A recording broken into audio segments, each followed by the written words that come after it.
Let's begin with a word of prayer. Father, we thank you and praise you. We thank you and praise you for this time, O Lord. What a privilege to come into your presence, O God, and come and praise you and worship you, O Lord. We pray, O God, that you would bless the word that we are going to be spoken now, O Lord.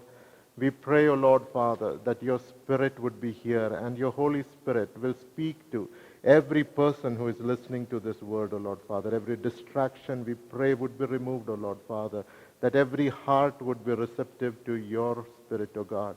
We pray that the word should come from heaven. It should not be a creation of man or the creation of my mind, but it should be from the throne of God. I pray, Lord, that this word would bring healing to every person, restoration and strength and consolation and encouragement to every person who listens to this, O Lord, for it should come from you and you alone, and you alone should receive all the glory, O Lord. We give you glory, honor, and praise. In Jesus' mighty name I pray. Amen. All right, what a privilege to be back in this hall after so many months. And let's turn to the Word of God. And I have titled this message as, Why Do You Cry to Me, Moses? This is the title of the message. Why do you cry to me, Moses? So when we think about someone or when we think about something, we are reminded of certain characteristics of that person which affected us or impressed us the most. So we can think about like that person is loving, that person is caring, that person is short-tempered, he is very strict. Okay, so the characteristic that affected us the most is the one that we will get reminded of. So, or we could be just very neutral about our thoughts. Okay, it just doesn't matter. It just we are very neutral about that topic, that person, that place. So, if somebody were to ask me to describe Kashmir, I have never been there. So, the only thing I can speak about it is the things that I have read in books. Okay, that it's beautiful, but it doesn't matter or it doesn't affect me. I've just learned to say that. Okay, so, but if you ask me about Kerala, I can describe in detail because I'm connected to that land. I know that place. I have a relationship with that place. So I can describe that place in detail. So to describe a thing or a person or a place, okay, is very different when you have an experience of that person or a place, and very different from when you read about it in books or when you have learned it from other people. So when we think about God, what are the thoughts that come into our mind? Are we neutral? Or are we just saying the things that we have learned because we have been attending church for so long that he is? But what are the thoughts that really come to our heart? Maybe because of our experience, we may think he is forgiving, he is loving, he is caring, or we may think he is very strict. Okay, he is angry. Okay, these might be the different thoughts that really come into our hearts when we think about God. But when God wanted to reveal himself to man, what was the characteristic that he chose to reveal to man first? So if we turn to Isaiah chapter 6 verse 3, we see a vision that Isaiah saw, and he saw the six-winged angels crying out 24 hours non-stop, and this was what they said. And one called to another and said, Holy, holy, holy is the Lord of hosts. The whole earth is full of his glory. His holiness is the first and the foremost character that God chose to reveal to man. And that holiness is called as the attribute of all his attributes. It is the characteristic of all his characteristics. So there is no aspect about his nature, there is no characteristic about his character which is disconnected from holiness, which is devoid of holiness. His love is bound by holiness. His judgment is bound by holiness. His anger is bound by holiness. His grief His sorrow is bound by holiness. His holiness is connected, is the characteristic of all his characteristics.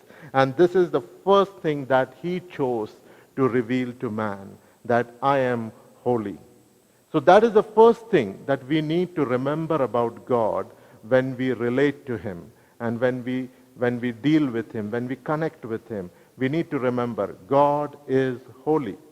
The second thing that we need to remember about him is God is love. In 1 John chapter 4 verse 8 and 9 it says, anyone who does not love does not know God, because God is love.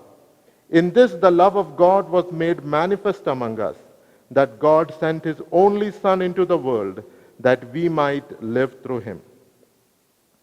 And in Gospel of John, chapter 3, verse 16 and 17, okay, the most famous verses that many people know.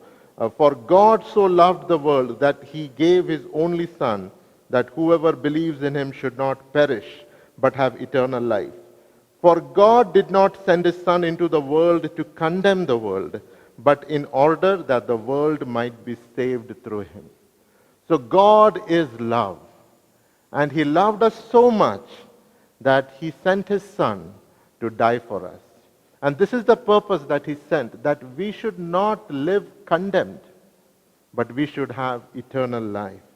But how many of us are living in condemnation today? We condemn ourselves, or we live under the condemnation of other people. But that is not what God has chosen for us. Jesus did not give his life so that we can live under condemnation. He gave his life, he sacrificed his life so that we may have eternal life and abundance. So as I was praying and asking God, what should I speak to the church? What should I be speaking? And this is what came into my heart. It said, tell my children that I love them. And in these difficult times, God wants to again and again reaffirm his love for us. And in his love, he has provided for us many things. And we should know about that. So it's a simple message. Okay, I'm going to speak only few verses, and we'll see what God has provided for each of his children. Not some special children, but each of his children. Every child of God who puts his trust in him, these things are provided for him. Okay? But there are certain things that we need to keep in mind when we relate to God. Okay? First thing, he is holy. Second, he is love. Okay? And number one, his holiness requires us to repent. His holiness requires us to repent. Where do we see a true example of repentance? In the Bible, where it's in the parable of the prodigal son, which Jesus says. Luke chapter 15, verse 17 to 20.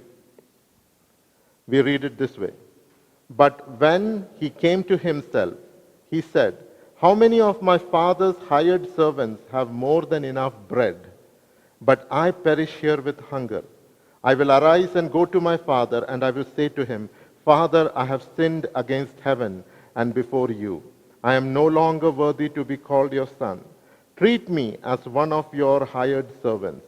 And he arose and came to his father, but while he was still a long way off, his father saw him and felt compassion, and ran and embraced him and kissed him. This boy truly repented. This boy truly repented. He came to his senses. He realized that what consequences his ways and his living and the way he is living his life, what are the consequences of his choices? And then he made a decision. He turned around and went back to his father's house. And that is repentance. Coming to our senses, making a decision, and returning back to God. Not returning back to our old life. Not carrying a part of our old life with us to our father's house. But leaving everything behind. As he was, he walked back to his father's house. This is This is an incident of true repentance. This parable is not only just about that prodigal son, this is also about the caring father. This is also about that elder brother who did not understand it. Okay? So it says the elder brother in this parable was in his father's house, but he lived like a servant. Okay? He complains to his father, "You did not even give me a goat to celebrate with my friends." And his father replied, "Son, you are always with me, and all that is mine is yours." Father replies, "Son, you are always with me, and all that is mine is yours." Which simply means you did not need any special permission for that. You could have just taken it. Nobody would have stopped you. Everything belongs to you. You did not take it. You did not need my permission for that. This is your house. You need to move around as if it is your house. But the son's thought process was that he was like a servant. He said, "I served you all my life. You did not even give me a goat." And father said, "This is your house. What you take from my house or your house is not dependent on your service. It's dependent upon your position. You are a son. Take whatever is you need. This is your house." And the younger brother also did not understand. What was he desiring? His elder brother thought, "I am like a servant." The younger brother thought, "If I only could be like a servant."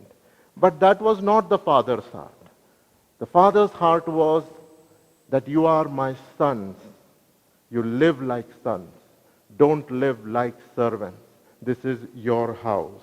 We need to repent like that younger son, turn around and hate everything that God hates, whether big or small. Leave everything that God abhors, and let us also abhor and hate what God hates, and repent truly like that younger son. When the younger son repented, that was when he got restored. His restoration started after repentance. So this is that key step. And we also need to change our view about God. We need to change our view about our Father. We need to change our view about our position in the house of God. We are not servants. We serve. We serve God. We serve other saints. We serve our brothers and sisters. But we are sons and daughters of our Father. We are not hired servants. So, when we have repented before God, there are certain things that happen. And we need to know about that. Number one, we have peace with God. Romans chapter 5 verse 1 says, "Therefore, since we have been justified by faith, we have peace with God through our Lord Jesus Christ." We have peace with God.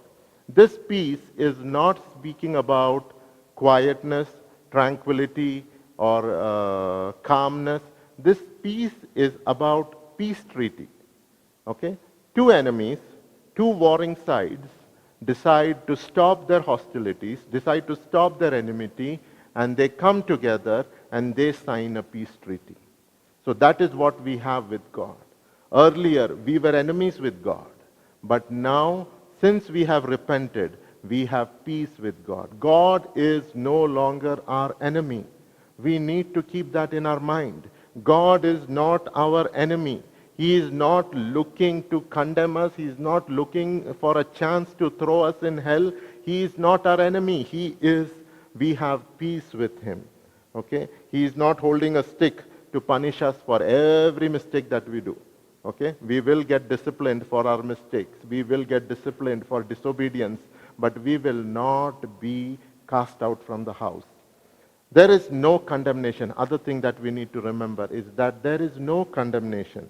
Romans chapter 8, verse 1. "There is therefore now no condemnation for those who are in Christ Jesus." So those who have repented, those who have come to the Lord, they not only have a peace with God, Not only they have an ending of hostilities and enmity with God, they have no condemnation in their life. If God doesn't condemn, who is there to condemn us? If God does not condemn, then why should we allow anybody else to condemn us? But the devil is an accuser. He comes and keeps us accusing of all the things that we have done wrong. But we need to remember, there is no condemnation for those who are in Christ Jesus. On the contrary, that doesn't end there. But he has not just ended hostilities. He has not just removed the sentence of death and condemnation from us. He has done something more than that. We read in Ephesians chapter 2, verse 4 and 6, "But God, being rich in mercy, because of the great love with which he loved us, even when we were dead in our trespasses, made us alive together with Christ. By grace you have been saved, and raised us up with him, and seated us with him in the heavenly places in Christ Jesus." He not only removed condemnation, he not only ended the hostilities, he made us alive, and he seated us in heavenly places with Christ Jesus. Okay? Now, we are seated with Christ in heavenly places. This is our legal position. We are not beggars begging for small change before God, but we are seated with Christ. We are not beggars. We are seated with Christ.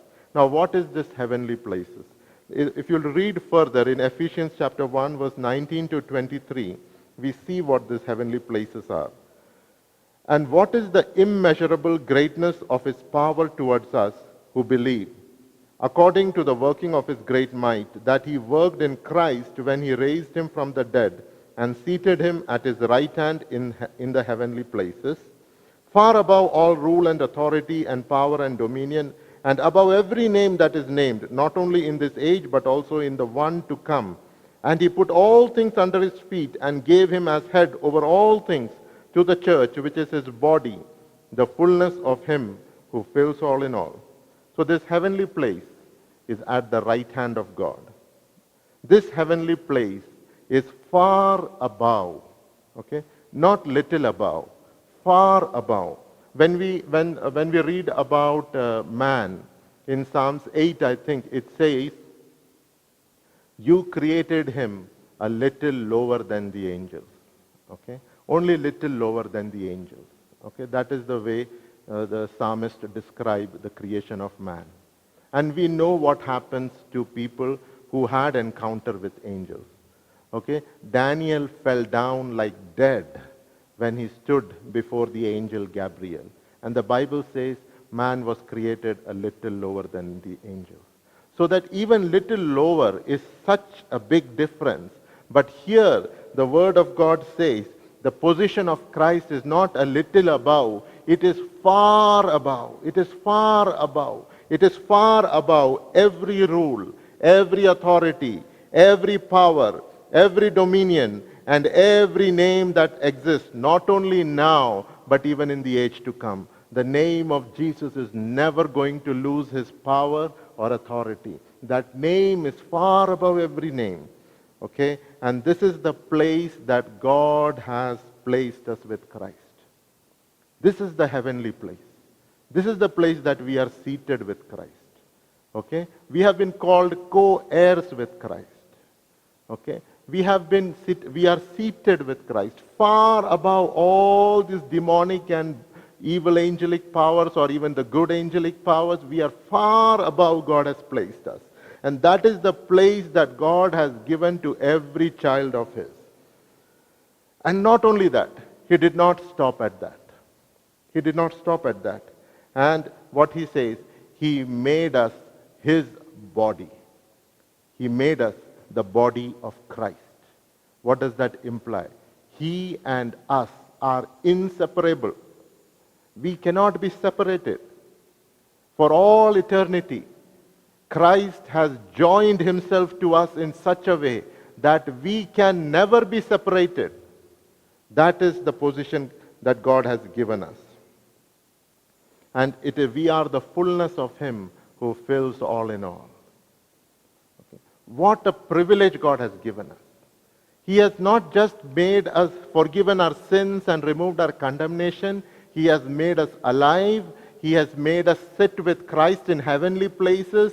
He has given us authority and power in Jesus' name, and He did not stop at that. He joined us with Christ such that we will never be separated. That is the position that God has given to His children. So every child of God has been given authority. Every child of God is seated at heavenly places with Christ Jesus. But legally, having authority does not mean that we have the skills to use that authority. So having authority does not mean that we have the skill to use that authority. Galatians chapter 4 verse 1 says, I mean that the heir, as long as he is a child, is no different from a slave, though he is the owner of everything. So that is where the catch is. So that is where the problem is. The owner is a child. He doesn't have the skill to wield or use or exercise the authority that belongs to him. So he has to live like a servant. So that's why he has to live like a servant. But as he matures, as he grows up, he learns different things, he learns different skills, and he begins to get or use or exercise greater authority in the house of God. So let's look at an example, and this is where the title of my message comes from. Exodus chapter 14 verse 15. The Lord said to Moses, why do you cry to me? Tell the people of Israel to go forward. Okay? Why do you cry to me? God is not asking for information. God is not saying that, okay, can you just give me an explanation of why you are crying? I really don't understand. God is not asking any of those things. It's a rhetorical question. It's a rhetorical question, which means you don't need to cry to me. You don't need to cry to me. Okay?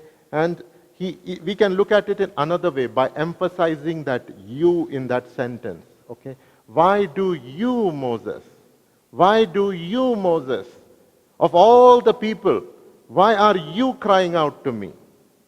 Moses, you, why are you crying out to me? Okay? Moses was someone who had known God. He knows God's mind.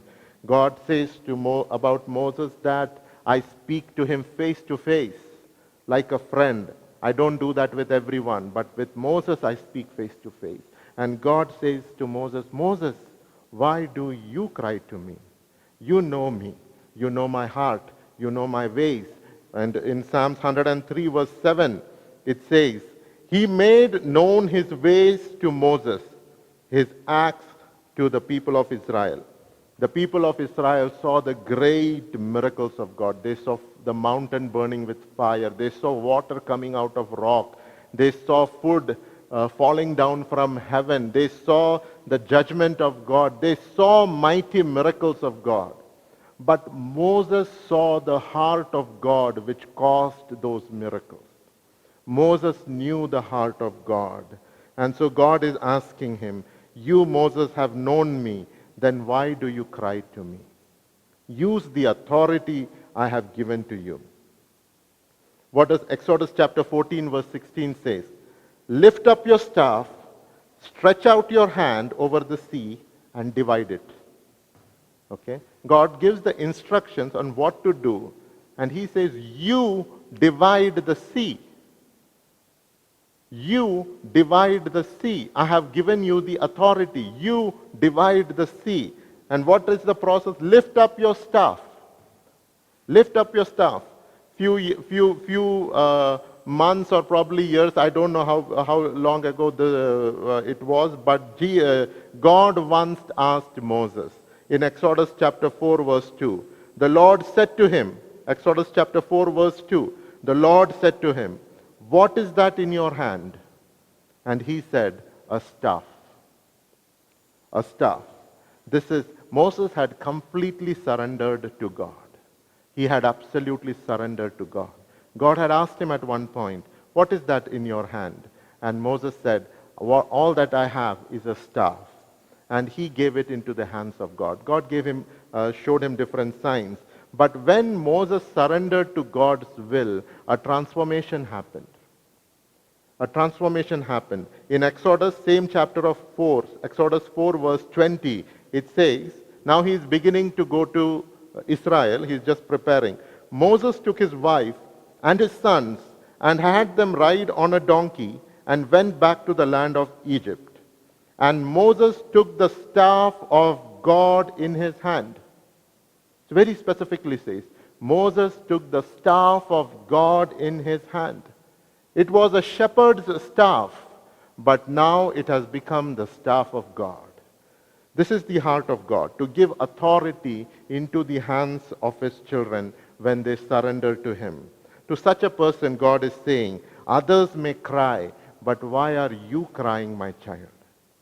Why are you crying? To the one who has absolutely surrendered to God, God gives the authority to use his name.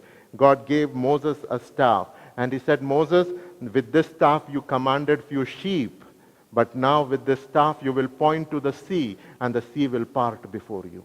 That is the authority I am vesting in you. That is the authority I am going to put upon you. Even the sea will part before you. And how complicated is this?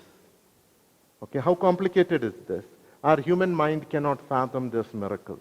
Okay, if, for example, the people decide to part the sea, just think about how much of an effort is needed here. Engineers will come together.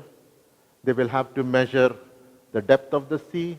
They will have to measure what is the underlying rock structure. They will have to make a plan. They will have to get all the material that is needed. They will need the billions of dollars to build something so that there is some passage that they can make. And it's going to take years and years to build that, if it is at all possible. But what did God do? He sent a wind. That wind blew the whole night and made a passage through the sea, so that the people of Israel crossed the sea in one day over dry ground. Dry ground. Dry ground. He made the seabed dry. How much of an effort is needed? But when God gives authority into the hands of his children, and when God begins to move, things that are impossible begin to happen. And the question that God asked before this miracle happened was, why are you crying to me? You use your authority. It will happen. It will happen. You use your authority. I have given it to you. God gave Moses a staff. But to us, God has given the name of his son. If a staff could do that miracle, the name of his son can do what not. And it is said, we have read, that that name is above every other name. That name is above every other name. And when we read in this Exodus chapter 14, we'll come to know that the position they were in, the trap that they felt that they were in, was created by God. He only told them to go in front of the Red Sea. He only hardened the Pharaoh's heart. He put them in this position so that he could show them his power. But look at the response of the people. In verse, I have not put this on the slides, but if you can open your Bible and turn to Exodus 14, you can read from verse 11. And they said to Moses, is it because there are no graves in Egypt that you have taken us away to die in this wilderness? Why? What have you done to us in bringing us out of Egypt? So you look at the people's reaction. So one thing that we can understand is, they said, we were good in Egypt. There was slavery, there was persecution, there was difficulty, there was death, and there was sorrow. But this is worse. That is what people's thought process was. And, we can get used to pain and slavery. We can get used to that pain. We can get used to, so that we become even afraid to think of a life without that pain and slavery. that can happen to a person. When you keep on going through pain after pain after pain, then suddenly when you come to something that is normal and good and beautiful, we may think, do I even deserve that? Will it even stay? Won't it just be gone just like every other thing that happens in my life? Will it not be taken away? We can get used to pain. We can get scared to come out of pain. But that is not the place that God wants us to be in. That is not why Christ died for us. Christ wants us to have abundant life. He wants to give us eternal life. He wants to give us joy. And that joy, the Word of God describes as unspeakable joy. It's unspeakable joy. And that has to be experienced to be explained. That has to be experienced to be explained. That joy is not dependent on your situation. Situation all around you could be crumbling. But if you have put your trust in God, there is a joy that nobody can explain that will bubble up from your heart. It comes from outside. It's given by the Holy Spirit. It is not based on the happenings around you. It has come from heaven. It is divine. And it just bubbles up. It bubbles up. It bubbles up. That is the unspeakable joy. That is the inheritance. That is the heritage. That is the right of every child of God. That is your right. That is God's gift to you. That is God's gift to you. You should take it. You should take it. It is yours. That is what Jesus died for, to give you life and give it in abundance. So let me close with this one crucial thing, and I will close now. It says, how does this all thing start? This restoration, this transformation, this exaltation, this promotion, this joy, where does it start? It all starts with repentance. That is the first step. If that step is forgotten or ignored, none of these other things will work. If none of these other things are known to us, but that first step is known, to repent before God, then God will begin to move for us, even if we don't know. Even if we don't know that joy is our inheritance, if we repent before God, the Almighty God will move on our behalf. He will not abandon us. He will not leave us as orphans, because when we repent, we become His family. And even if we are not aware, God knows, and God will begin to move for you and me. God will begin to move for you and me. His angels will encamp around us. That's what the promise of God says. When we hear about, in Bangalore, we have in Pune, we have this military camp. Okay? We call it as a camp, but it's what it is. It's a huge thing. Everything that they need is there. Weapons are there. Medical facilities are there. Canteen facilities are there. And houses are, everything that they need to live is there in that camp. And it says, the angel of the Lord will encamp around those who fear Him. Everything that you need will be provided in that camp that God keeps around you. When Elisha and his servant, when prayed for his servant and his eyes opened, he saw chariots of fire surrounding them completely all around. That was the camp, angelic camp that surrounded Elisha. And that is provided to every child of God, to you and to me. Everything that we need, God has already provided. His promises are yes and amen in Christ. There may be trials, there may be difficulties.